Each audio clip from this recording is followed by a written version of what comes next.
The emergency council chamber on Vexxar Prime had never felt so cramped.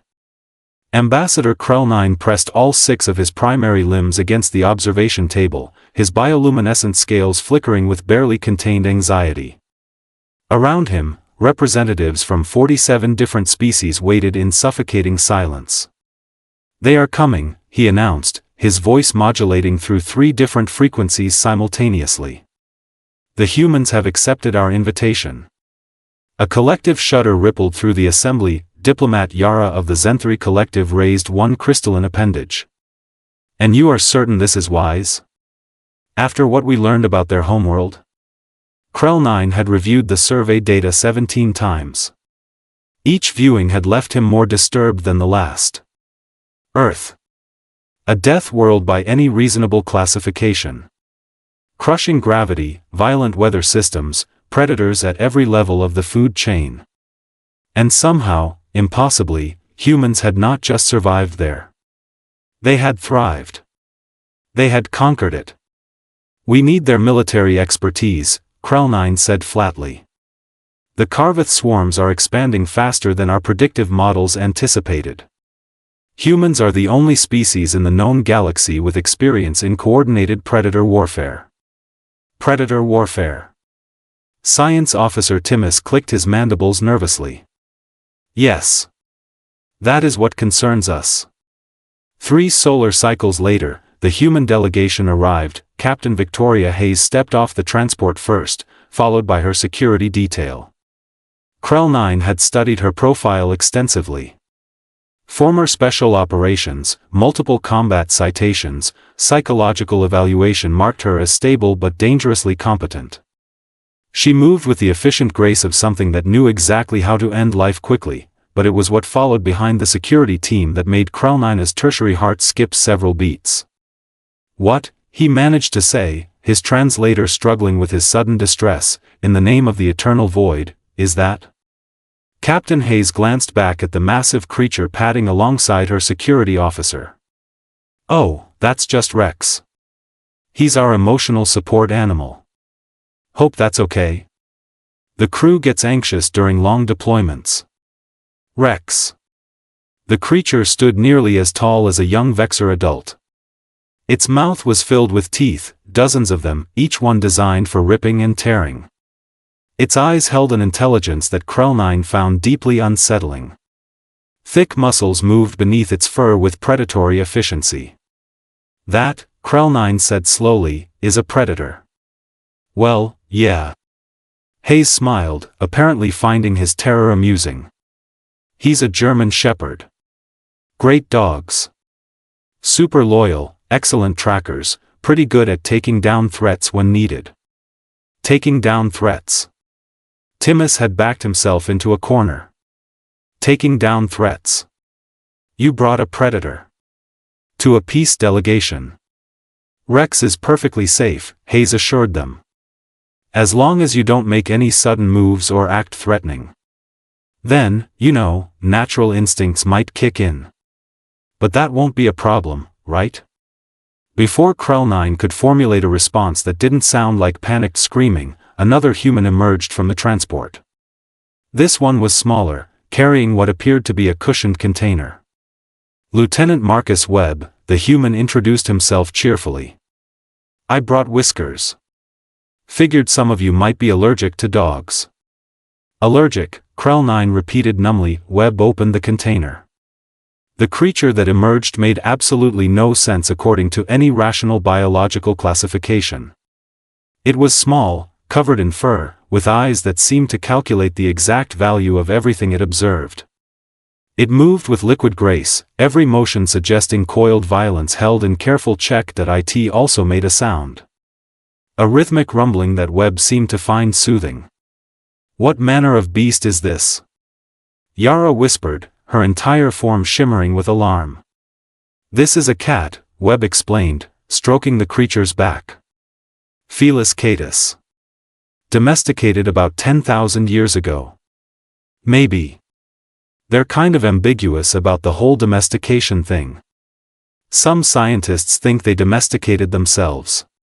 The cat, Whiskers, turned its gaze on Krell'ix. He felt himself being evaluated. Measured.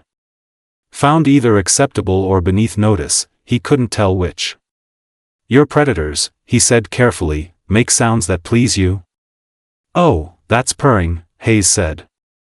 "Means she's content." "Probably. With cats, you never really know. They're obligate carnivores, by the way. Unlike dogs, cats are hypercarnivores. They literally cannot survive without meat." "And you keep these creatures," Timmis ventured from his corner, "in your living spaces? With your young?" "Of course." Webb looked genuinely confused by the question. "They're great with kids. Most of the time. I mean, you have to teach children to respect their boundaries.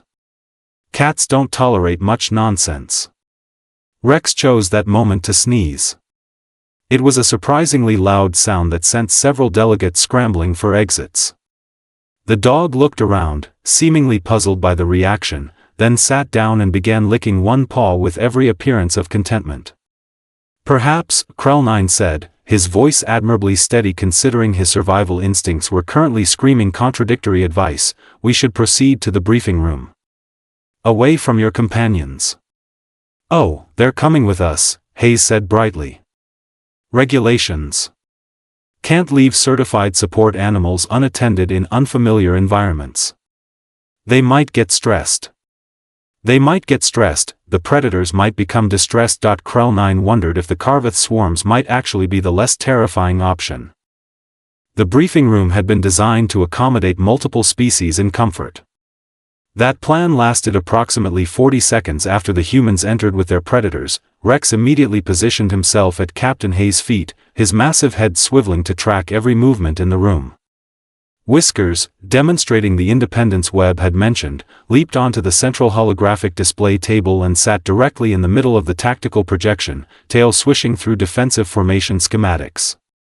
"Sorry about that," Webb said, not sounding sorry at all. "Cats like high places. Predatory advantage, you know. Better vantage point for hunting." "Hunting," Krell'ix repeated. His scales had stopped flickering entirely, locked in a pale shade that indicated sustained stress. "There is no prey in this room." Webb looked at him strangely. "Try telling her that." The tactical briefing proceeded with extraordinary difficulty. Every time Krell'ix attempted to gesture at the holographic display, Whiskers would bat at his appendages with her paw. The fourth time this happened, he noticed something that made his blood temperature drop several degrees. "Your creature has retractable claws." "Oh yeah," Webb confirmed. "Cats have retractable claws for stealth hunting. Dogs don't, but their claws are still pretty effective for digging and traction. Different evolutionary strategies for different predatory niches." Yara, who had been silent since entering the room, finally spoke. "How many predator species did you say you have domesticated?" Hayes considered this. "Depends on your definition. Dogs and cats are the main ones for companionship. But we also keep snakes, lizards, spiders, fish that can strip flesh from bone in seconds, birds of prey, and some people keep actual bears if they get the right permits." "Bears?" Timmis sounded faint. "Big predators," Hayes explained helpfully. "Can weigh up to 800 kilograms. Mostly we keep them in sanctuaries, but some folks raise them from cubs. There's this great video of a guy who lives with a bear named Brutus." Krell'ix made a decision. "Captain Hayes, I must ask. Why? Why would your species deliberately cohabitate with creatures designed to kill you?" For the first time since arriving, Hayes' expression became serious. She looked down at Rex, who gazed back at her with obvious devotion, then over at Whiskers, who had decided the holographic display made an acceptable bed. "Because they chose us too," she said quietly. "Thousands of years ago, wolves started hanging around human camps. They helped us hunt. Warned us of dangers. Eventually became part of our families. Cats protected our grain stores from rodents, saved countless lives from starvation. They gave us companionship when we were alone. Comfort when we were scared. Purpose when we needed it. She paused, scratching Rex behind his ears. The massive predator leaned into her touch, eyes half closing in contentment. We survived Earth together, Hayes continued. Humans and our animals. That planet tried to kill us in every way imaginable. Diseases, predators, weather, famine. But we had dogs to warn us of threats. Cats to keep vermin from our food. Horses to carry us farther than we could walk. These predators became our partners.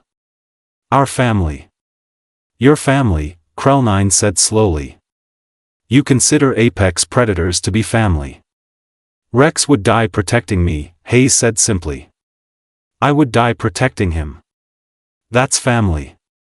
In the corner, Timus made a sound like a deflating air bladder. I am beginning to understand why you prevailed on your nightmare planet. Suddenly, Whisker's ears swiveled forward. Her body tensed, transforming instantly from relaxed pet to focused hunter. Rex's head snapped up, a low growl building in his chest that made the translator skip several words in confused panic. What? Krell'ix asked, are they sensing? Hayes was already on her feet, hand moving to her sidearm. Where's your security monitoring station? 3 minutes later, they crowded around the screens showing the station's exterior sensors. Something moved in the shadows beyond the primary hull. Something that matched no known friendly signature. Karvath scouts, Yara breathed. Impossible.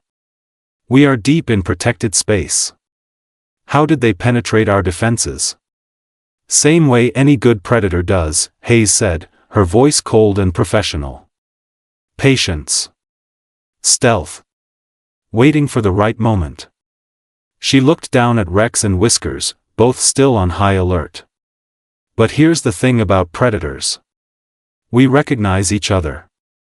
She tapped her comm unit. Webb, get the rest of the team suited up. Looks like our pets just earned their keep. Krell'ix watched as the humans transformed. The casual friendliness vanished, replaced by something efficient and deadly. They moved like a pack, coordinating without needing to speak, reading each other's intentions through tiny gestures and body language, just like their predators.